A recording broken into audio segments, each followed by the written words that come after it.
Ooh, our favorite topic, feminism. So before we can argue about feminism, we need to define it. And that's so important. Anytime you have an argument about feminism or any idea that is really big and where you know that your definition will be different from someone else's, you need to define it first, because if I'm talking about apples and you're talking about oranges, we're not going to intersect a lot or understand each other. And if your goal is drama and conflict and arguing, that's perfect. You don't need to do nothing. You just argue and have drama. But if your goal is to understand, and if your goal is to communicate clearly and be understood, and if your goal is to learn something and share knowledge, then I highly suggest defining the concepts first. So let's define feminism very generally. Later we will discuss different branches and so on. Um, so feminism is a movement. I guess, I don't know if I can say, it's an intellectual and actual as an action, a movement of a belief and a goal to bring equality to men and women. So right away there is even more things to define. So let's talk about equality.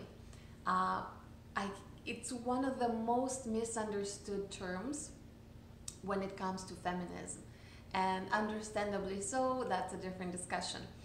But when we talk about equality, we are not talking that I am exactly the same as this man near me, and I can do exactly the same things as this imaginary man next to me.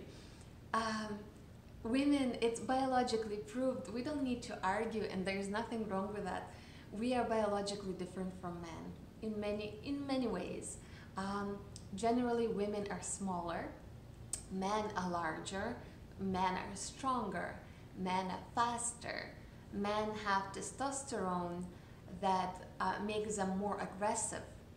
Women have a different kind of hormonal balance that changes more often, on a daily basis, on a monthly basis, and then throughout life.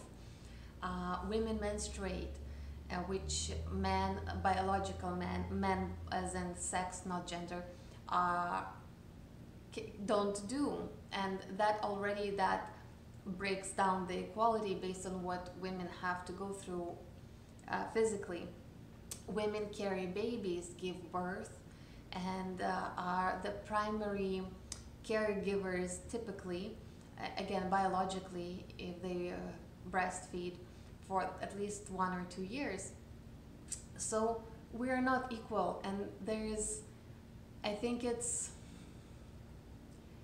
is an unnecessary need to kind of force us into the same categories, because we're not.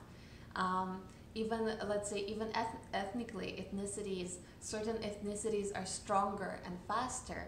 Other ethnicities are just smaller. On average, you cannot argue with that. But where does the equality come in? When it comes to gender or culture or ethnicity or sexual orientation, it's not about equality as in this is an apple, this is an apple, they're equal. No, we're different. It comes in the equality of our value as human beings, equality in legally, in terms of, if you are a good parent, it shouldn't matter what gender you are when it comes to rights to child caring of the child. If you break up with someone, that was a weird explanation, but it shouldn't matter what gender you are if you commit a crime. It shouldn't matter what gender you are if you're actually doing equal work, and so on and so forth. one more thing about equality, and never mind, that's for another thing. So feminism is the movement that strives to bring equality between men and women in terms of rights and value and dignity and respect and opportunities, not in terms of that we're equally the same or equally capable of exactly the same. This variation between what we can do between men and women is maybe even greater between women and women, or men and men. You know, we can take one woman that is stronger than a man that is more emotional than a woman, you know, like, or one woman is capable of this, another woman of that. That's irrelevant. What is relevant is that we should be equal in the eyes of God or the law or whatever else, based on our equal value as human beings. That was a long description.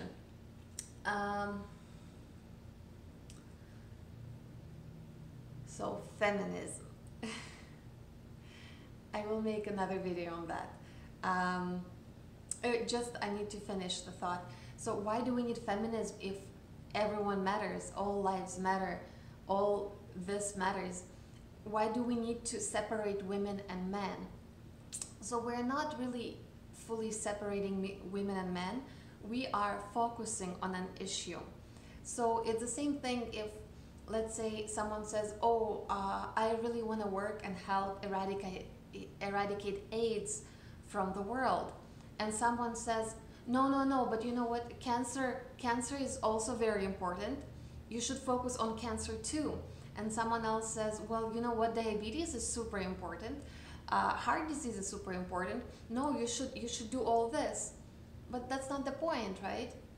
The point is we see an issue with this particular situation and we want to solve this particular situation.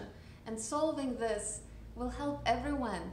It's not a reversing of what was, just because patriarchy generally represses women. Feminism doesn't mean that now we have to reverse it and repress men. It just means we get rid of all the bad stuff that prevented this equality. And going back to feminism again, it's, you know what, I'll make part 2 for that because it's a long definition and view.